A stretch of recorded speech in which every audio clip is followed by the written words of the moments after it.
Okay, now starts the next question is three long straight wire parallel conductors X, Y, Z and carry current as shown. The resultant force on Y is ಇಲ್ಲಿ ಮೂರು ವೈರ್ಗಳಿದ್ದಾವೆ parallel conductors ಹೌದಾ. ಇವುಗಳಲ್ಲಿ current flow ಆದಾಗ resultant force on Y ಮೇಲೆ ಏನಾಗುತ್ತೆ ಅಂತ ಕೇಳ್ತಾರೆ. You know when two conductors carrying current in the same direction, it gives attractive force. Correct? Attractive force ಬರುತ್ತೆ. Attractive force ಬರುತ್ತೆ. Yes. Similarly, the two conductors, the current carrying conductors are, the current flows in opposite direction, then the repulsive force exists. Repulsive force. ಇವೆರಡರ ಮಧ್ಯೆ YZ ಮಧ್ಯೆ ಏನು ಬರುತ್ತೆ? Repulsive force ಬರುತ್ತೆ. ಹೀಗೆ ಬರುತ್ತೆ. ಈಗ ವೈ ಮೇಲೆ ಎರಡು ಫೋರ್ಸ್ ಹಿಂಗೆ ಆಕ್ಟ್ ಆಗ್ತಿದೆ ಅಂತಂದ್ರೆ towards X, towards Z, perpendicular plane of the figure, none of these. ಎರಡು ಫೋರ್ಸ್ ಹಿಂಗೆ ಆಕ್ಟ್ ಆಗ್ತಿದೆ. This Y conductor is move towards the X. therefore the answer is towards x. ಅಂದ್ರೆ ಇದು ಕ್ವಶನ್ ಇಷ್ಟೇನೆ. Same directions current ಇದ್ರೆ ಯಾವ force ಬರುತ್ತೆ, opposite directions current ಇದ್ರೆ ಯಾವ ಫೋರ್ಸ್ ಬರುತ್ತೆ ಅನ್ನೋದನ್ನ ಕ್ವಶನ್ ಆಗಿ ಕೇಳಿದ್ದಾರೆ. Conceptual question. Three long straight parallel conductors A, B and C carries a current as shown in the figure. The conductor B moves towards ಇಲ್ಲೂ ಅಷ್ಟೇನೆ. Look here, ಇದು 2 amp, ಇದು 2 amp, ಇದು 2 amp, ಮೂರು ಸೇಮ್ ಡೈರೆಕ್ಷನ್. ಇವೆರಡರ ಮಧ್ಯ attractive force, ಇವೆರಡರ ಮಧ್ಯ ಅಟ್ರಾಕ್ಟಿವ್ ಫೋರ್ಸ್, ಹಾಗೆ ಇವೆರಡರ ಮಧ್ಯನೂ ಅಟ್ರಾಕ್ಟಿವ್ ಫೋರ್ಸು, ಮತ್ತೆ ಸೇಮ್ ಡಿಸ್ಟೆನ್ಸ್, ಎರಡು ಸೇಮ್ ಡಿಸ್ಟೆನ್ಸ್ ಅಂದಾಗ ಈ ಕಂಡಕ್ಟರ್ ಏನಾಗತ್ತೆ, ಅವಾಗ ಇಷ್ಟು ಲಾಂಗ್ ಜಗತ್ತೆ, ಇಷ್ಟು ಅಷ್ಟು ಈಕ್ವಲ್ ಜಗತ್ತೆ ಏನಾಗುತ್ತೆ, does not move at all, ಯಾವ ಕಡೆನೂ ಹೋಗಲ್ಲ ಅಂತ. ಇದು ಅಷ್ಟೇ. ಇದು ಕಾನ್ಸೆಪ್ಷುಯಲ್ ಕ್ವಶನ್. ಸುಮ್ಮನೆ ವ್ಯಾಲ್ಯೂಸ್ ಎಲ್ಲ ಕೊಟ್ಟಿದ್ದಾರೆ, ನೋಡೋದ ಪ್ರಾಬ್ಲಮ್ ಅಂತ ಅನ್ಸುತ್ತೆ. ಪ್ರಾಬ್ಲಮ್ ಅಲ್ಲ, ಇದು ಗೊತ್ತಾಗ್ಬಿಡುತ್ತೆ ನಮಗೆ ಇದು ಕಾನ್ಸೆಪ್ಷುಯಲ್ ಕ್ವಶನ್ ಅಂತ. ಪ್ರಾಬ್ಲಮೆಟಿಕ್ ಹೆಂಗಿರುತ್ತೆ? Look here, A, B, C are three straight parallel conductors carrying a current as shown in the figure. The resultant force on B is ಅಂತ ಕೇಳಿ. ಈಗ ನೋಡಿ, ಡಿಸ್ಟೆನ್ಸ್ ಬೇರೆ ಬೇರೆ ಇದೆ, ಕರೆಂಟು ಬೇರೆ ಬೇರೆ ಇದೆ ಅಲ್ವಾ. ಅದಕ್ಕೆ ಫಸ್ಟ್ ಇವೆರಡಕ್ಕೆ ಮಾಡಬೇಕು, ಆಮೇಲೆ ಇವೆರಡಕ್ಕೆ ಮಾಡಬೇಕು.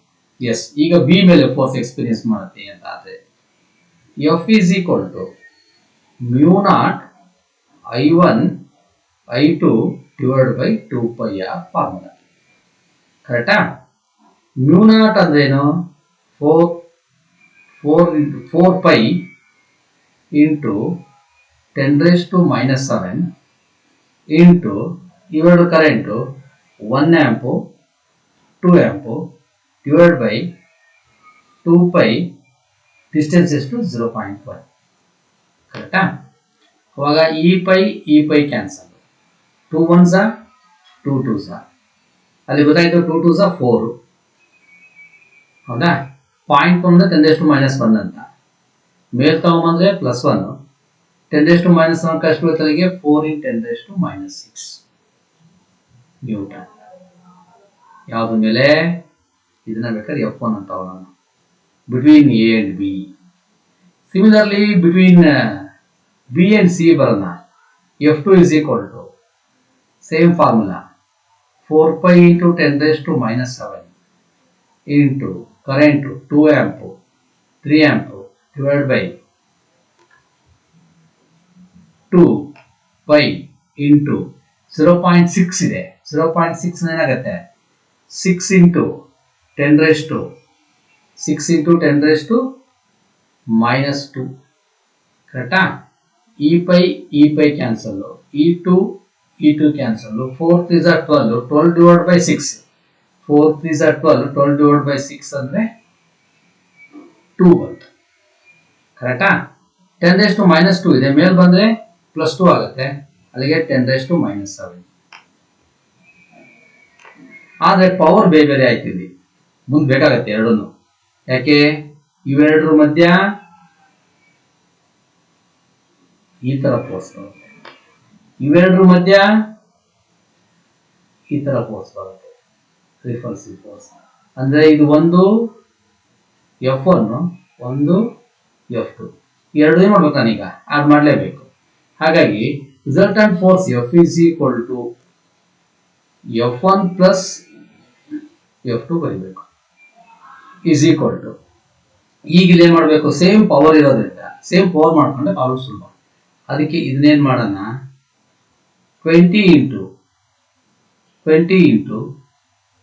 10⁻⁻⁶ ಮಾಡಿ. ಅಲ್ಲಿಗೆ 4 ಇಂಟು 10⁻⁻⁶ ಇಂಟು 20 ಇಂಟು 10⁻⁻⁶. ಅಲ್ಲಿಗೆ 10⁻⁻⁶ ಕಾಮನ್ ತೆಗೆದುಬಿಡೋಣ. 20 plus 4 24. 24 10⁻⁻⁶ towards x towards a. ಅಥವಾ ಅಲ್ಲಿ ಆನ್ಸರ್ಸ್ 24 ಇಲ್ಲ, 24 ಇದೆ. ಆದ್ರೆ ಮಾಡಿದರೆ ಪಾಯಿಂಟ್ ಶಿಫ್ಟ್ ಮಾಡಿಬಿಟ್ಟಿದ್ದಾರೆ. ಇದೇನ್ ಮಾಡಿದಾರೆ ಅವರು, 2.4 ಇಂಟು 10⁻⁻⁵ ಬರುತ್ತೆ ಅಂದ್ರೆ ಟುವರ್ಡ್ಸ್ ಲೆಫ್ಟ್ ಇದೆ ಕರೆಕ್ಟ್. ಇದು ಪ್ರಾಬ್ಲಮೆಟಿಕಲ್ ಕೇಳೋರಿಗೆ ಅಂತ ಹೇಳ್ತಿರೋದು. ಹಾಗಾಗಿ ಪ್ರಾಬ್ಲಮೆಟಿಕಲ್ ಬಂದಾಗ ಪ್ರಾಬ್ಲಮ್ ಮಾಡಬೇಕು, ಕಾನ್ಸೆಪ್ಚುಯಲ್ ಬಂದಾಗ ಕಾನ್ಸೆಪ್ಚುಯಲ್ ಹೋಗ್ಬೇಕು ಆನ್ಸರ್. ಇನ್ನೊಂದು ಪ್ರಾಬ್ಲಮ್ ನೋಡಿ, ಇಲ್ಲಿ ಬಹಳ ಚೆನ್ನಾಗಿದೆ. The rectangular loop carrying a current I1 is placed near a long straight wire such that wire is parallel to one of the sides of the loop as shown in the figure.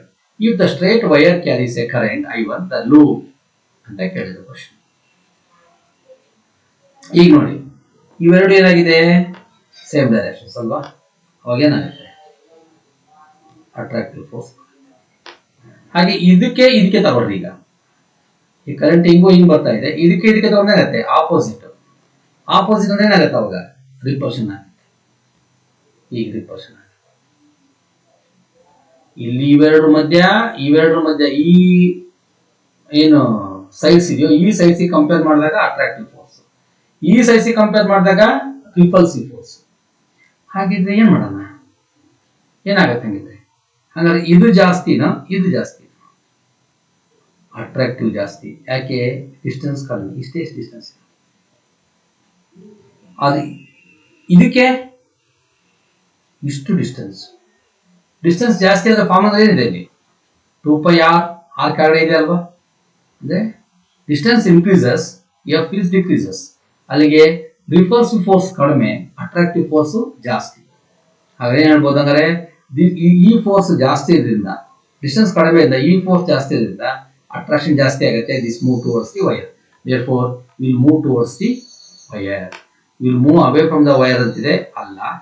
Will not move ಅಂತಿದೆ, ಅಲ್ಲ. Will move only if two currents are equal, ಅಲ್ಲ. ಇದು ಅಲ್ಲ.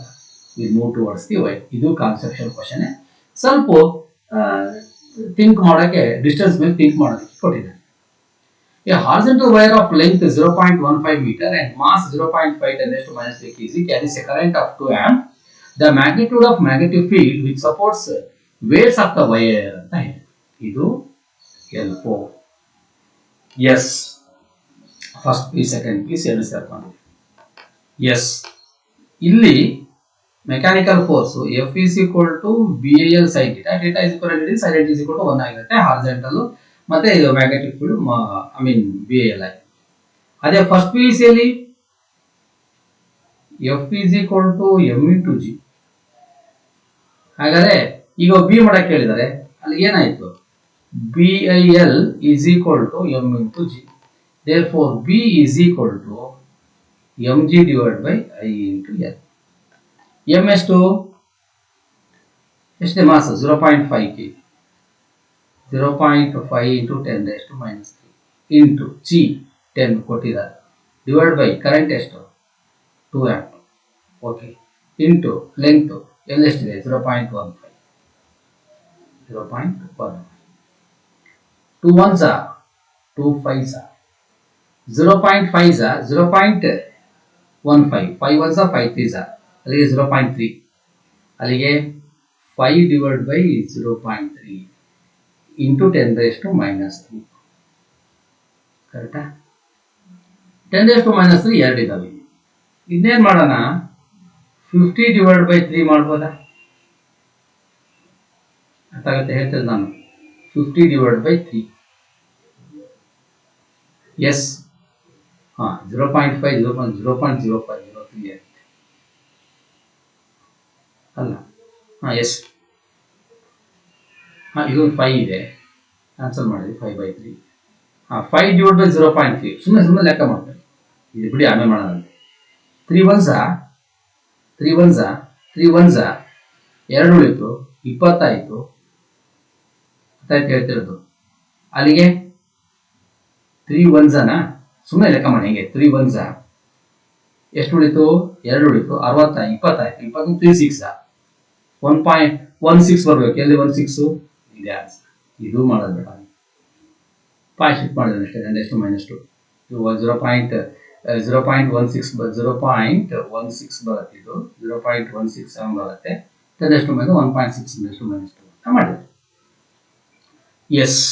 A deflecting couple on the coil of a suspended coil galvanometer, if the number of turns is 1000, area is 6 × 10 - 4 meter square, field is 1 Tesla, then the coil carries a current of 1 microamp is ಅಂತ ಕೇಳಿ. ಗೊತ್ತೇ ನಿಮಗೆ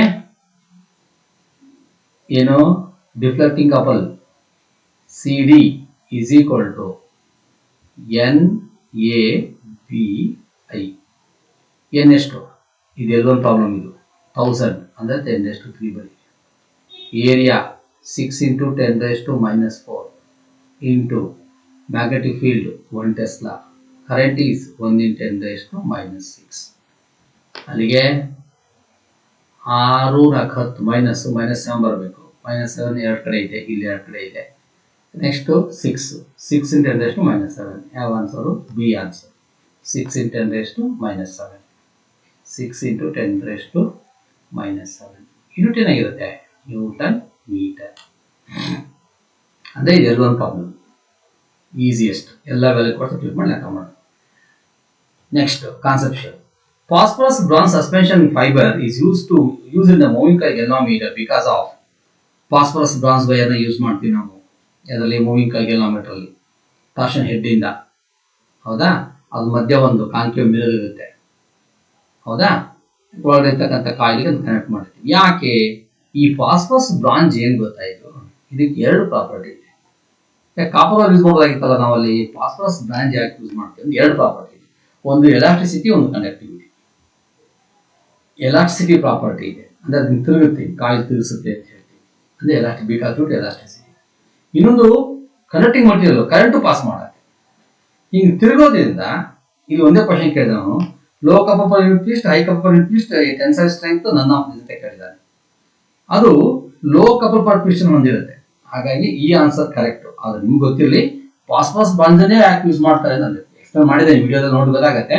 ಯಾಕೆ ಅಂದ್ರೆ it's having two properties, one is elasticity and the one is conductivity. The effective resistance of an ammeter, if G is the resistance of the coil and S is the shunt resistance. ಗೊತ್ತೆ ನಿಮಗೆ, ಇದು galvanometer ಆದ್ರೆ ಇದಕ್ಕೆ low resistance ಅನ್ನ parallel ಆಗಿ connect ಮಾಡಬೇಕು ಅಂತ. ಇದು galvanometer ರೆಸಿಸ್ಟೆನ್ಸ್ G, ಇದು S. ಇವೆರಡು ಏನಾಗಿದ್ದಾವೆ? ಪ್ಯಾರಲಲ್ ಆಗಿದೆ. ಹಾಗಿದ್ರೆ net resistance 1/Rp is equal to 1/R1 plus 1/R2. ಹಿಂದಿನ ಚಾಪ್ಟರ್ ಗೊತ್ತಿದೆ. ಅಲ್ಲಿಗೆ 1/G plus 1/S. ಅಲ್ಲಿಗೆ GS is the LCM. Next S plus G or G plus S. ಇದು ಬಂತು, ಇದು 1/Rp ಆಯಿತು. ಹಾಗಿದ್ರೆ Rp is equal to GS divided by G plus S. GS divided by G plus S. ಅಂದ್ರೆ ನಿಮ್ಗೆ ಗೊತ್ತಿರಲಿ formula, basically ಗೊತ್ತಾಗಲಿ ಅನ್ನೋ ಕಾರಣಕ್ಕೋಸ್ಕರ ಇದು ಒಂದು questions hockey. Next, a galvanometer has a resistance of 50 ohm. It requires a current of 100 milliamps for full scale deflection. The shunt required to convert into an ammeter which can measure up to 10 amp. ಇಲ್ಲಿ ಬಹಳ ಮುಖ್ಯ ಅಂದ್ರೆ ಒಂದು formula ಬರ್ಕೊಳ್ತೀನಿ. S is equal to IgG divided by I minus Ig formula. ನೀವು first ಮಾಡಬೇಕಾಗಿದೆ ಏನು ಗೊತ್ತಾ, ಈ Ig ವ್ಯಾಲ್ಯೂ ಇದೆಯಲ್ಲ 100 milliamps ಅಂತ ಕೊಟ್ಟಿದ್ದಾರೆ. 100 × 10⁻⁻3. ಇದನ್ನೇ ಹಾಕೋಬಾರ್ದು CET-ಯಲ್ಲಿ. ಯಾಕೆ ಅಂತ ನಾನು ಹೇಳ್ತೀನಿ. ಇಲ್ಲಿ 10⁻⁻³ ಹಾಕೊಂಡು ತೋರಿಸ್ತೀನಿ ಫಸ್ಟ್. ಅದಕ್ಕೆ ಏನು ಮಾಡ್ಬೇಕು, ಇದನ್ನ ಪಾಯಿಂಟ್ ಶಿಫ್ಟ್ ಮಾಡ್ಕೋಬೇಕು. ಇವಾಗ 0.1 ಮೊದಲು ಲೆಕ್ಕ ಮಾಡೋಣ, ಆಮೇಲೆ ಕರೆಕ್ಷನ್ ಹೇಳ್ತೀವಿ. ಅಲ್ಲಿಗೆ 0.1 × 50 divide by 10 - 0.1, that is equal to 5. Divide by ಎಷ್ಟಾಗುತ್ತೆ 5 ಡಿವೈಡ್ ಬೈ 9.9 ಆಗುತ್ತೆ ಕರೆಕ್ಟಾ. ಪಾಯಿಂಟ್ ಶಿಫ್ಟ್ ಮಾಡಿದ್ರೆ 50/99 ಆಗುತ್ತೆ. ಆನ್ಸರ್ ಇದೆ. It's very good, no problem. ನೀವೇನ್ ಮಾಡ್ಬಿಡ್ತೀರಿ ಅಂತಂದ್ರೆ 100 ಮಿಲಿಯಮ್ಸ್ ನೀವು ಯೂಶುವಲ್ ಪವರ್ ಮಾಡೋದು ಏನ್ ಮಾಡ್ತೀರಿ ಅಂದ್ರೆ ಹಿಂಗ್ ಮಾಡ್ತೀರಿ. S is equal to 100 into 10 raised to minus 3. ಇದು ಕರೆಕ್ಟ್ ಇದೆ, ಆನ್ಸರ್ ಮುಗೀತು. 100 10 raised to minus 3 into G ಎಷ್ಟಿದೆ 50 divide by 10 minus 100 into 10 raised to minus 3 ಅಂತ ಬರ್ತದೆ. ಇಲ್ಲಿ ಬಿಡಿ, ಇಲ್ಲಿ ಮಲ್ಟಿಪ್ಲೈ ಮಾಡ್ತೀರಿ 10 raised to minus 3 2 0 ಕ್ಯಾನ್ಸಲ್ ಆಗೋದು 5 ಬಂದ್ಬಿಡುತ್ತೆ. No problem. ಗೊತ್ತಿದೆ ಇಲ್ಲಿ 2 0 ಇದೆಯಾ 10 raised to 2 ಆಯ್ತಾ, ಇನ್ನೊಂದು 0 ಇದೆ 10 raised to 3 ಆಯ್ತಾ, 10 raised to 10 ಆಯ್ತು, ಅಲ್ಲಿಗೆ 5 ಬಂತು. ಇಲ್ಲೇನ್ ಮಾಡ್ಬಿಡ್ತೀವಿ ನೀವು ಅಂತಂದ್ರೆ 10 raised to minus 3 ಇದೆ, ಇವೆರಡು ಕಳ್ಬಿಡ್ತೀರಿ. ಫಸ್ಟ್ ಕಳ್ಬಿಟ್ಟು ಏನ್ ಮಾಡ್ತೀರಿ 90 10 raised to minus 3 ಅಂತ ಬರ್ಕೊಂಡ್ಬಿಡ್ತೀವಿ. ಹಳ್ಳ ಹಾಕೋಗುತ್ತೆ. ಅರ್ಥ ಆಯ್ತು. 90 10 raised to minus 3 ಬರ್ಕೊಂಡ್ಬಿಡ್ತೀವಿ. ನೆಕ್ಸ್ಟ್ ಏನ್ ಮಾಡ್ತೀರಿ ಇವೆರಡದು ಡಿವೈಡ್ ಮಾಡ್ತೀವಿ, ಒಂದು ಆನ್ಸರ್ ಬರುತ್ತೆ. 10 raised to minus 3 ಮೇಲೆ ತಗೊಂಡ್ಬಿಡ್ತೀವಿ. ಇದು ತಪ್ಪು. ಇಲ್ಲಿ ಇದಕ್ಕೆ ಪವರ್ ಇಲ್ಲ, ಇದಕ್ಕೆ ಪವರ್ ಇದೆ. ಹಾಗಾಗಿ ಏನ್ ಮಾಡ್ಬೇಕು, ಒಂದು ಇಲ್ಲಿ ಪವರ್ ಬಂದ್ ಮಾಡ್ಕೋಬೇಕು, ಇಲ್ಲ ಇಲ್ಲಿ ಪವರ್ ಕ್ಯಾನ್ಸಲ್ ಮಾಡ್ಕೋಬೇಕು. ಅದಕ್ಕೆ ಫಸ್ಟ್ಗೆ ನಾವೇನ್ ಮಾಡಿದ್ವಿ, ಇಲ್ಲಿ ಪವರ್ನ ಕ್ಯಾನ್ಸಲ್ ಮಾಡ್ಕೊಂಡು. ಇದು ಗೊತ್ತಿರ್ಬೇಕು, ಬಹಳ ಇಂಪಾರ್ಟೆಂಟ್. ಈ ತರ ಲೆಕ್ಕ ಮಾಡೋ ಹಂಗಿಲ್ಲ. ಅರ್ಥ ಹೇಳ್ತಿರೋದು, ಈ ತರ ಲೆಕ್ಕ ಮಾಡ್ಬೇಕು, ಪಾಯಿಂಟ್ ಮಾಡ್ಬೇಕು. A galvanometer of resistance 40 ohm requires a current of 10 milliamp. For full scale deflection, the resistance required to convert into voltmeter which can read up to 50 volt. ಇಲ್ಲಿ ಮಾಡಬಹುದು. ಏನು ಫಾರ್ಮುಲಾ ಏನು ಬರ್ತದೆ ಅಲ್ಲಿ, formula R is equal to V divided by IG minus G ಬರುತ್ತೆ. ಇಲ್ಲಿ ಮಾಡಬಹುದು ಆಯ್ತಾ. V ಎಷ್ಟು 50 ವೋಲ್ಟ್ ಡಿವೈಡ್ ಬೈ IG ಎಷ್ಟು 10 milliamps, 10 in 10 raised to minus 3 is equal to minus 40. Okay, ಅಲ್ಲಿಗೆ 10 ones 10 5s ಈ 10 raised to minus ಮೇಲೆ ತಗೊಂಡ್ಬಂದು 5 into 10 raised to 3 minus 40. 5 10 raised to minus 3 ಅಂದ್ರೆ 5000 minus 40 ಅಂದ್ರೆ 4960. ಇದೆ ಆನ್ಸರ್. ಇಲ್ಲಿ ನೀವು ಪಾಯಿಂಟ್ ಮಾಡೋ ಅವಶ್ಯಕತೆ ಬೇಡಲ್ಲ. ಅರ್ಥಾಯ್ತು ಹೇಳ್ತದ್ದು, ಮಾಡ್ಕೊಳ್ಳೋದು ವಾಸಿ, ಬೇಡ ರಿಸ್ಕು ಅಂತಂದ್ರೆ 0.01 ಆಗುತ್ತೆ ಅಷ್ಟೇ, ಇದೇನು ಬೇರೆ ಇಲ್ಲ.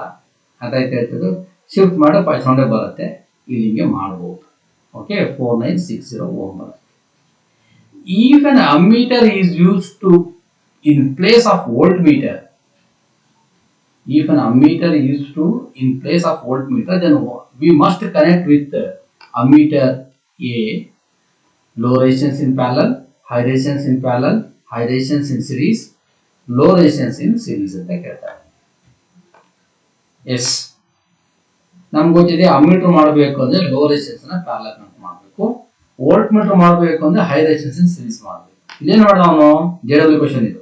If an ammeter is to be used in place of voltmeter, ನಮ್ಗೆ ಗೊತ್ತಿದೆ, ಹಿಂದೆ ಕ್ಲಾಸ್ ಅಲ್ಲಿ ಹೇಳಿದ್ದೆ ನಿಮಗೆ, ಸೆಲ್ ಹೀಗಿರುತ್ತೆ, ಇಲ್ಲಿ ಅಮ್ಮೀಟರ್ ಬರುತ್ತೆ, ಇಲ್ಲಿ ರೆಸಿಸ್ಟೆನ್ಸ್ ಬರುತ್ತೆ ಆಯ್ತಾ, ಇಲ್ಲಿ ವೋಲ್ಟ್ ಮೀಟರ್ ಹಾಕ್ತೀವಿ. ಇದು ವೋಲ್ಟ್ ಮೀಟರ್, ಇದು ಅಮ್ಮೀಟರ್, ಇದು ವೋಲ್ಟ್ ಮೀಟರ್. ಈಗ ಅವನೇನ್ ಹೇಳ್ತಾನೆ, if an ammeter to be use in place of voltmeter, ಇಲ್ಲೇ ಅಮ್ಮೀಟರ್ ಹಾಕ್ತೀನಿ ಅಂತ ಹೇಳ್ತಾನೆ ಅವನು. ಈ ವೋಲ್ಟ್ ಮೀಟರ್ ತೆಗೆದು ಅಮ್ಮೀಟರ್ ಹಾಕ್ತೀನಿ ಅಂತಂದ್ರೆ ಅವಾಗ ಏನ್ ಮಾಡ್ಬೇಕು, ನಾನು ಇಲ್ಲೇ ಅಮ್ಮೀಟರ್ ಹಾಕ್ತೀನಿ ಅಂತಂದ್ರೆ ಅವಾಗ ಏನ್ ಮಾಡ್ಬೇಕು, ಅಮ್ಮೀಟರ್ಗೆ ರೆಸಿಸ್ಟೆನ್ಸ್ ಕಡಿಮೆ ಇರುತ್ತೆ, ಅದಕ್ಕೆ ಏನ್ ಮಾಡ್ಬೇಕು ನಾನು, ಇದ್ರ ಜೊತೆಗೆ ಅಮ್ಮೀಟರ್ ಜೊತೆಗೆ ಏನ್ ಮಾಡ್ಬೇಕು ಅಂದ್ರೆ ಹೈ ರೆಸಿಸ್ಟೆನ್ಸ್ ಅನ್ನು ಸೀರೀಸ್ ಮಾಡಬೇಕು. The answer is high resistance in series. The answer is high resistance in series. An ammeter reads up to 1 ampere. Its internal resistance is 0.81 ohm. To increase the range of 10 amp, the value of required strength is. ನೋಡಿ, ಸುಮ್ಮನೆ ನಿಮ್ಗೆ complete ಮಾಡೋಕ್ಕೆ internal resistance ಅಂತ JW question ಅಲ್ಲಿ ಇಷ್ಟೇ ಮಾಡೋದು, ಅವ್ರು ಭಾಳ ತುಂಬಾ ಇರುತ್ತೆ. ಸೇಮ್ ಅದೇ ಪ್ರಾಬ್ಲಮ್ ಇದು. S is equal to IgG divided by I minus I C ಫಾರ್ಮುಲಾನೇ ಯೂಸ್ ಮಾಡೋದು. ಅವನೇನ್ ಮಾಡೋಣ, reads up to 1 ampere, it's internal resistance ಇದು ಅಂತ ಹೇಳ್ದ. Internal resistance galvanometer resistance.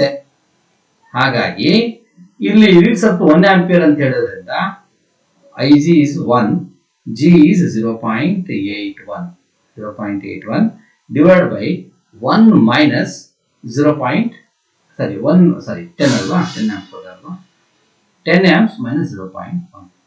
ಅಲ್ಲಿಗೆ 0.81 ಡಿವೈಡ್ ಬೈ ಎಷ್ಟು ಬರುತ್ತೆ, 0.81 ಡಿವೈಡ್ ಬೈ 9. ಅಲ್ಲಿ ಸರಿ ಐ ಜಿ ಅಲ್ವಾ ಇದು 1, ಅಲ್ಲಿಗೆ 9 ಬರುತ್ತೆ. ದಟ್ ಈಸ್ ಈಕ್ವಲ್ ಟು ಇದನ್ನು ಡಿವೈಡ್ ಮಾಡಿದ್ರೆ 0.01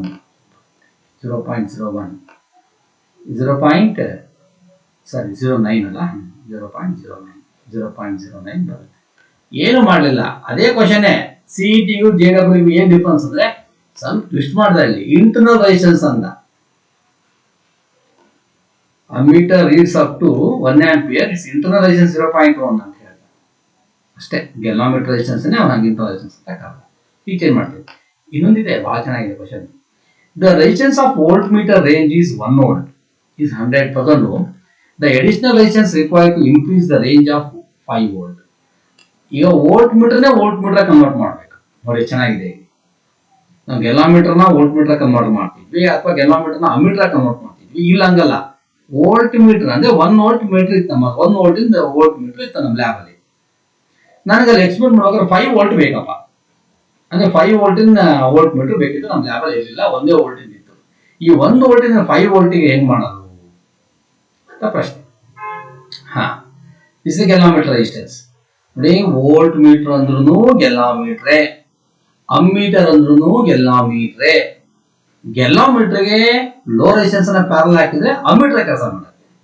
ಅದೇ ಗೆಲೋಮೀಟರ್ಗೆ ಹೈ ರೆಸಿಸ್ಟೆನ್ಸ್ ಸೀರೀಸ್ ಹಾಕಿದ್ರೆ ಅದು ವೋಲ್ಟ್ ಮೀಟರ್ ಕೆಲಸ ಮಾಡುತ್ತೆ. ವೋಲ್ಟ್ ಮೀಟರ್ ಬೇರೆ ಅಲ್ಲ, ಅಮ್ಮೀಟರ್ ಬೇರೆ ಅಲ್ಲ, ಗೆಲೋಮೀಟರ್ ಬೇರೆ ಅಲ್ಲ, ಒಂದೇನೆ ಅಂದಾಗ this is the galvanometer resistance. ಇಲ್ಲಿ ಹೇಳ್ತಾನೆ the resistance of the volt meter ಅಂತ ಹೇಳ್ತಾನೆ. ಒಂದ್ ತಕ್ಷಣ ಇದು ಅನ್ಸುತ್ತೆ ನಿಮ್ಗೆ, no, volt meter is also galvanometer, ammeter is also galvanometer. ಓಕೆನಾ? ಹಾಗಾಗಿ ಇದು ಜಿ. ಈಗ ನಮಗೆ 1 ವೋಲ್ಟಿಗೆ ಕೊಟ್ಟಿದ್ದಾವೆ, 1 ವೋಲ್ಟಿಗೆ 20 ನನ್ನ ಹತ್ರ. ಆದ್ರೆ ನನಗೆ ಐ ಸಿ ಗೊತ್ತಿಲ್ಲ, ಕರೆಂಟ್ ಗೆಲೋಮೀಟರ್ ಗೊತ್ತಿಲ್ಲ. ಅದಕ್ಕೆ ಫಸ್ಟ್ ಏನ್ ಮಾಡೋಣ, according to Ohm's law I is equal to V by R ಅಂತ ಕರಿತೀವಿ. ವಿ ಬೈ ಆರ್ ಅಂದ್ರೆ ಇಲ್ಲಿ G, galvanometer resistance. That is 1 divide by 1000. 1 divide by 1000 ಅಂದ್ರೆ 10⁻³ ಬಂತು. ಕರೆಕ್ಟಾ? 1 ಡಿವೈಡ್ ಬೈ 1000 ಅಂದ್ರೆ 10⁻³ ಬಂತು. ಈಗ R is equal to V by I G minus G ಮಾಡಬೇಕು. ವಿ ಎಷ್ಟು ಮಾಡ್ಕೊಂತ ಇದ್ದಾನೆ ಅವನು, 5 ವೋಲ್ಟ್ ಮಾಡಕ್ಕೆ ಹೇಳಿದ್ದಾನೆ. Divide by I G is equal to ಎಷ್ಟು ಬಂದಿದೆ ನಮಗೆ, 10⁻³ minus G is equal to ಎಷ್ಟು, 1000. ದಟ್ ಈಸ್ ಈಕ್ವಲ್ ಟು ಇದು ಮೇಲೆ ಬಂದ್ರೆ 5000 ಆಯ್ತು. 5000 ಅಲ್ಲಿ 1000 ಕಳೆದ್ರೆ that is equal to 4000 ohm resistance ಅನ್ನ, high resistance 4000 resistance series connect ಮಾಡಿದ್ರೆ 1 ವೋಲ್ಟ್ ವೋಲ್ಟ್ ಮೀಟರ್ ಆಗುತ್ತೆ, 5 ವೋಲ್ಟ್ ವೋಲ್ಟ್ ಮೀಟರ್ ಆಗಿ ಕನ್ವರ್ಟ್ ಆಗುತ್ತೆ. ನೆನಪಲ್ಲಿ ಅಮ್ಮೀಟರ್ ಅಂದ್ರೂ ಒಂದೇ, ವೋಲ್ಟ್ ಮೀಟರ್ ಗೆಲೋಮೀಟರ್ ಎರಡೂ ಸಹಿತ ಗೆಲೋಮೀಟರ್ಸ್ಗಳೇ. ಇನ್ನೊಂದು ಕ್ವಶನ್ ನೋಡಿ. Next, a straight wire of mass 200 gram and length 1.5 meter carries a current of 2 amp. It is suspended in a mid-air by a uniform horizontal magnetic field B. The magnetic field B is ಅಂತ ಕೇಳಿದ್ರು. ಇಲ್ಲಿ gram ಕೊಟ್ಟಿದ್ದಾನೆ, automatic ಗೊತ್ತಾಗಬೇಕು ನಮಗೆ ಇದು first PUC link ಆಗಿದೆ ಅಂತ. ಹೌದಾ? ಹೆಂಗ್ ಕೇಳಿದ ನಾವು, ಮ್ಯಾಗ್ನಿಟ್ಯೂಡ್ ಆಫ್ ಬಿ ಕೇಳಿದ ಅಲ್ವಾ? Okay, look here, BIL sin theta is equal to mg. ಇದು ಫೋರ್ಸ್, ಇದು ಫೋರ್ಸ್, ಇದು ಮೆಕ್ಯಾನಿಕಲ್ ಫೋರ್ಸ್, ಇದು ಗ್ರಾವಿಟೇಷನ್ ಫೋರ್ಸ್, ವೇಟ್. ಹೌದಾ? ಅವನೇನ್ ಕೇಳಿದಾನೆ, ಬಿ ಕೇಳಿದಾನೆ. ಕರೆಕ್ಟಾ? ಬಿ ಕೇಳಿದಾನೆ. B is equal to M into G divide by IL sin theta. Okay, M ಎಷ್ಟಿದೆ ಮಾಸ್, 200 ಗ್ರಾಮ್. ಅಲ್ಲಿಗೆ 200 ಇಂಟು 10⁻³ ಬರಿಬೇಕು. ಜಿ ಕೊಟ್ಟಿಲ್ಲ, ಅವನು ಕೊಟ್ಟಿಲ್ಲ ಅಂದ್ರೆ 9.8. 9.8 ಡಿವೈಡ್ ಬೈ ಐ ಕರೆಂಟ್ ಎಷ್ಟು ಕೊಟ್ಟಿದ್ದಾನೆ 2 ಆಂಪ್, ಲೆಂತ್ ಎಷ್ಟಿದೆ 1.5 into S it suspended in mid a by uniform magnetic field ಅಂತ ಹೇಳ್ತಾರೆ. ಹೌದಾ, ಇಲ್ಲಿ ಹೇಳ್ಬೇಕಾಗಿತ್ತು ರೈಟ್ ಆಂಗಲ್ಸ್ ಅಂತ ಹೇಳ್ಬೇಕಾಗಿತ್ತು. ನೀವು ನೆನ್ಪಿಟ್ಬಿಟ್ಟು right angles sin 90 is equal to 1 ಬರುತ್ತೆ. sin 90 is equal to 1 ಬರುತ್ತೆ. ಅಲ್ಲಿಗೆ ಇದನ್ನ ಮಲ್ಟಿಪ್ಲೈ ಮಾಡಿದ್ರೆ ಲುಕಿಯ 10⁻³ ಇದೆ, ಇದು 0 ಇದೆ, 10⁻² ಎಷ್ಟು ಉಳಿತು -1 ಉಳಿತು. ಅರ್ಥ ಆಯ್ತು ಹೇಳ್ತಿರೋದು. ಅಲ್ಲಿಗೆ 9.8 ಅಂದ್ರೆ 19.6 ಬರುತ್ತೆ ಇಂಟು 10⁻⁻1 ಬರುತ್ತೆ ಡಿವೈಡ್ ಬೈ 1.5 ಇಂಟು 2 ಅಂದ್ರೆ 3 ಬರುತ್ತೆ. ಅಲ್ಲಿಗೆ 1.96 ಡಿವೈಡ್ ಬೈ 3. 1.96 ಡಿವೈಡ್ ಬೈ 3 ಅಂದ್ರೆ 3ರಿಂದ 6 ಡಿವೈಡ್ ಮಾಡಿದ್ರೆ 6 ಬರಲೇಬೇಕು ಆನ್ಸರ್. ಅಲ್ಲಿಗೆ 0.6 ಯಾವ್ದು ಆನ್ಸರ್ ಇದೆ ನೋಡಿ, ಒಂದೇ ಆನ್ಸರ್ ಇದೆ, ಅದೇ answer correct 0.66. If I be the current of the moving coil galvanometer and theta be the deflection produced in the S, you know the formula I is equal to C divided by NAB reduction factor into theta. This is constant. Again, I directly proportional to theta. It is answer. One more question. I mean, sorry, conceptual question. The magnitude of magnetic force of on a charge is 0 when ಅಂದ್ರೆ F is equal to QB sin theta formula ಇದು. ಯಾವಾಗ 0 ಆಗುತ್ತೆ F ಅಂತ ಕೇಳಿದ ನಾವು. Force on charge is 0. ಒಂದು charge ಎಟ್ rest, charge rest ಅಲ್ಲೇ ಇದೆ, ಮೂವ್ನೇ ಆಗ್ತಿಲ್ಲ ಅಂದ್ರೆ ರೆಸ್ಟ್ ಅಲ್ಲಿ ಅಂದ್ರೆ ವೆಲಾಸಿಟಿ 0 ಅಂತ. ವೆಲಾಸಿಟಿ 0 ಅದು F 0 ಆಗುತ್ತೆ. ಓಕೆ, ಇರ್ಬೋದು. Charge is moving parallel to the field. Parallel to the field ಅಂತ ಏನಾಗುತ್ತೆ ಅವಾಗ θ is equal to 0 ಆಗುತ್ತೆ, sin 0 is equal to 0 ಅವಾಗೂ ಆಗ್ಬಹುದು. ಎರಡು ಕೇಸ್ ಆಯ್ತು. ಒಂದು ಆನ್ಸರ್ ಎರಡು ಮುಟ್ಟೋಳ ಇಲ್ಲಿ. Charge is moving perpendicular to the field, chance ಇಲ್ಲ. θ is equal to F is equal to QB ಇದೆ, ಬಂದ್ಬಿಡುತ್ತೆ value. Both when charge is at rest or moving parallel to the field. Yes, ಎರಡು ಇದೆ answer. ಇದೇ answer correct. ಅಂದ್ರೆ ಇದು answer correct, ಇದು answer correct. ಎರಡು ಆನ್ಸರ್ ಬಂದಾಗ ಮುಂದೆ ನೋಡ್ತಾ ಹೋಗ್ಬೇಕಾಗತ್ತೆ. ಆವಾಗ ಇವೆರಡು ಸೇರಿಸಿ ಇಲ್ಲಿ ಕೊಟ್ಟಿದ್ದಾನೆ. Is the answer correct. A bar magnet is place with its north pole pointing earth north. Okay, fine. ಅಂದ್ರೆ ಭೂಮಿಯ ಉತ್ತರ ದಿಕ್ಕಿಗೆ ನಾವು ತಗೊಂಡಿರ್ತಕ್ಕಂಥ ಮ್ಯಾಗ್ನೆಟ್ ನ ಉತ್ತರ ದಿಕ್ಕನ್ನು ಇಡಲಾಗಿದೆ. ಈಗ ಉತ್ತರ ಅಂದ್ರೆ ಇದೇ ನಾರ್ತ್, ಇದೇ ಸೌತ್, ಇದು ನಾರ್ತ್, ಅದು ನಾರ್ತ್, ಇದು ಸೌತ್, ಇದು south. The points of zero magnetic field will be in which direction from the centre of the magnet. ಈಗ ಇದು ಮ್ಯಾಗ್ನೆಟಿಕ್ ಫೀಲ್ಡ್ ಎರಡು ಸೇಮ್ ಡೈರೆಕ್ಷನ್ಸ್ ಅಲ್ಲಿ ಇದ್ದಾವೆ. ಹಾಗಿದ್ರೆ ಈ ಇದ್ರ ಮೇಲೆ ಎಫೆಕ್ಟ್ ಆಗ್ತಕ್ಕಂಥ magnetic field will be in the which direction, the centre of the magnet. ಈ centre of magnet the points of zero magnetic field. ಈಗ ಝೀರೋ ಮ್ಯಾಗ್ನೆಟಿಕ್ ಫೀಲ್ಡ್ ಆಗ್ಬೇಕು ಅಂದಾಗ ಏನಾಗಬೇಕಾಯ್ತು, ಎರಡು ಪರ್ಪೆಂಡಿಕ್ಯುಲರ್. ಹೀಗಿತ್ತು ಅಂದ್ರೆ ಮ್ಯಾಗ್ನೆಟಿಕ್ ಫೀಲ್ಡ್ ಶುರು ಆಗುತ್ತೆ. Therefore the answer is east and west. North ಸೌತ್ಗೆ ಮತ್ತೆ ಹಿಂಗೆ ಇಟ್ಕೊಂಡಿದ್ವಿ, ಹಿಂಗೆ ಇಟ್ಕೊಳತ್ತೆ ಅವರು, ನೋ ಪ್ರಾಬ್ಲಮ್. ಇದು ಹಿಂಗೆ ಆಗ್ಬೇಕು ಅಂತಂದ್ರೆ, ಹಿಂಗೆ ತಿರ್ಸ್ಬೇಕು ಅಂತಂದ್ರೆ ಆಪೋಸಿಟ್ ಫೋರ್ಸ್ ಇರಬೇಕು. ಅದಕ್ಕೇನಾಗುತ್ತೆ, ಫೀಲ್ಡ್ ಇರಬೇಕು. ಅದಕ್ಕೇನಾಗುತ್ತೆ, ಹಿಂಗೆ ಬರಬೇಕು. ಹಿಂಗಿದ್ರೆ ಮಾತ್ರ ಏನಾಗುತ್ತೆ ಅಂದ್ರೆ ಮ್ಯಾಗ್ನೆಟಿಕ್ ಫೀಲ್ಡ್ ಶುರುವಾಗಿರುತ್ತೆ. A certain place the horizontal component of earth magnetic field is √3 times vertical component angle of dip at the place. Magnetism matter chapter ಅಲ್ಲೇ ಹೇಳ್ತೀವಿ ನಾವು tan θ is equal to tan delta. Okay, dip ಅಲ್ವಾ, tan θ ಅಂದ್ರೆ inclination. tan delta is equal to BB by BH. That is equal to 1 divided by √3. 1 divided by √3 ಅಂತಂದ್ರೆ ಏನಾಗುತ್ತೆ ಅವಾಗ, delta is equal to ಎಷ್ಟು degree ಆಗಬೇಕಾಯ್ತು, 30 degree. therefore 30 degree. Simple. ಇವೆಲ್ಲ ಬಹಳ easy ಅಂತ ಕ್ವಶನ್ಗಳಿದೆ. The angle of dip at a certain place where horizontal and vertical component of earth magnetic fields are equal. ಅಲ್ಲಿಗೆ BV is equal to BH ಅಂತೆ. ಹಾಗಿದ್ರೆ ಏನಾಗುತ್ತೆ, ನೀವು ಹೇಳಿ tan delta is equal to BV by BH. ಎರಡು equal ಏನಾಗುತ್ತೆ, 1 ಬರುತ್ತೆ. delta is equal to 45 degree. Simple. A vertical component of earth magnetic field is 0 at the place where the angle of dip is. ಇಲ್ಲಿ ಮೇಲ್ answer, ಅದೇ answer. ಎಲ್ಲಿ 0 ಆಗಿರುತ್ತೆ ಅಂತ ಕೇಳಿದ್ದಾರೆ. Simple ಅದು. ಏನಂತ ಹೇಳ್ತಿರೋವಾಗ ವರ್ಟಿಕಲ್ ಕಾಂಪೋನೆಂಟ್ ಅಲ್ವಾ, vertical component delta is equal to 0 ಆಗಿರ್ಬೇಕು. Yes, that is vertical component magnetic field 0 ನಾ? ಓಕೆ ಅದೇ formula. tan delta is equal to 0 divided by BH. Okay, everything is 0. Therefore, delta is equal to 0 is the answer. Vertical component is 0 agbitre anta prashne. When the magnet is suspended horizontally at the neutral point, its frequency of oscillation is 0. Neutral point alli magnetic field neutral point ಅಂದ್ರೆ earth magnetic field neutral point alli ನೀವು magnet ಇಟ್ಟರೆ ಅದು actually oscillate ಆಗೋದೇ ಇಲ್ಲ. ಅದೇ ನೀವು ಬೇರೆ point ಇಟ್ಟಾಗ ಏನಾಗುತ್ತೆ, ಇಟ್ಸ್ ಎಕ್ಸ್ಪ್ಲಾಸಿಯೇಷನ್, ಅದಕ್ಕೆ 0 ಅಂತ ಇದೆ. Rate of change of torque with the deflection theta is maximum for a magnet suspended freely in a uniform magnetic field. The induction B is, ಇದು ಅಷ್ಟೇ question, torque is equal to mb sin theta ಅಂತ ನಮ್ಗೆ ಇದೆ ಅಲ್ವಾ, torque is equal to mb sin theta ಇರಲಿ, torque is equal to mb sin theta. Rate of change ಅದಕ್ಕೆ ಹೇಳ್ತಾನೆ ಅಂದ್ರೆ D theta divide by dt, D torque divide by dt is equal to mb constant ಹಂಗೆ ಇರುತ್ತೆ, ಏನ್ ಬರುತ್ತೆ cos theta ಬರುತ್ತೆ, cos theta. ಈಗ ಹೇಳ್ತಾ ಅವನು ಡಿಫರೆನ್ಸ್ ಮ್ಯಾಕ್ಸಿಮಮ್. ಓಕೆ, ಹಾಗಿದ್ರೆ ಮ್ಯಾಕ್ಸಿಮಮ್ ಆಗಬೇಕು ಅಂದ್ರೆ ಕಾಸ್ ಮ್ಯಾಕ್ಸಿಮಮ್ ವ್ಯಾಲ್ಯೂ ಅದು ಥೀಟಾ ಈಸ್ ಈಕ್ವಲ್ ಟು 0 ಆದ್ರೆ ಕಾಸ್ 0 ಈಸ್ ಈಕ್ವಲ್ ಟು 1. ಕರೆಕ್ಟಾ? ಅವಾಗ ಮಾತ್ರ D torque divide by dt is maximum, ಅಂದ್ರೆ ಥೀಟಾ ಈಸ್ ಈಕ್ವಲ್ ಟು ಏನಾಗಿರ್ಬೇಕು, 0 ಆಗಿರ್ಬೇಕು.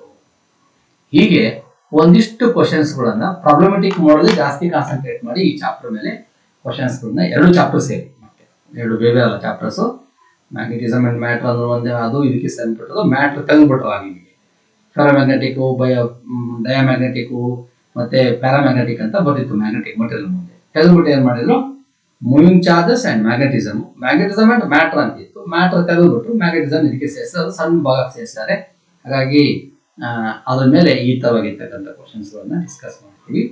ಇನ್ನು ಮ್ಯಾಗ್ನೆಟಿಕ್ ಮಟೀರಿಯಲ್ ಮೇಲೆ ಕ್ವಶನ್ ಕೇಳಬಾರ್ದು JEE ಮತ್ತು ನೀಟಲ್ಲಿ ಅಂದ್ರೆ ಹಾಗೆ ಬರಲ್ಲ, ಯಾಕಂದ್ರೆ ಫುಲ್ ಸಿಲೆಬಸ್ಗೆ ಕ್ವಶನ್ ಫ್ರೇಮ್ ಮಾಡಿದ್ದಾರೆ. ಹಾಗಾಗಿ ಮೋಸ್ಟ್ ಪ್ರಾಬಬ್ಲಿ ಈ ವರ್ಷ ಮಾಡ್ಲಿಕ್ಕಿಲ್ಲ, ಯಾಕಂದ್ರೆ ಇವಾಗ ಕೊರೋನಾ ಇರ್ತಕ್ಕಂಥ ಒಂದು ಸ್ಟೂಡೆಂಟ್ಸ್, ಕೊರೋನಾ ಬಂದು ಪ್ಯಾಂಡಮಿಕ್ ಆಗಿರ್ತಕ್ಕಂಥ ಸಿಚುವೇಶನ್ ಇರ್ತಕ್ಕಂಥ ಸ್ಟೂಡೆಂಟ್ಸ್ ಆಗಿದ್ದರಿಂದ ಮೋಸ್ಟ್ ಪ್ರಾಬಬ್ಲಿ ಅದನ್ನು ಮೇಲೆ ಕ್ವಶನ್ಸ್ ಕೇಳಲಿಕ್ಕಿಲ್ಲ, ಯಾಕಂದ್ರೆ ಅವರೇ ಡಿಲೇಡ್ ಕ್ವಶನ್ಸ್ ಅನ್ನು ಕೊಟ್ಟಿರೋದು ಸೆಂಟ್ರಲ್ ಬೋರ್ಡ್ನವರೇ. ಹಾಗಾಗಿ ಇಷ್ಟು ಕ್ವಶನ್ಸ್ಗಳನ್ನ ನಾನು ಸ್ಯಾಂಪಲ್ ಆಫ್ ಕ್ವಶನ್ಸ್ ನಿಮಗೆ ಕೊಟ್ಟಿದ್ದೀನಿ. ಇವುಗಳನ್ನ ಸರಿಯಾಗಿ ನೋಡಿಕೊಂಡು ಬೇರೆ ಬೇರೆ ಸ್ಯಾಂಪಲ್ ಆಫ್ ಕ್ವಶನ್ಸ್ ಡಿಸ್ಕಸ್ ಮಾಡ್ತಾ ಹೋಗ್ಬೇಕು. ಓಕೆ.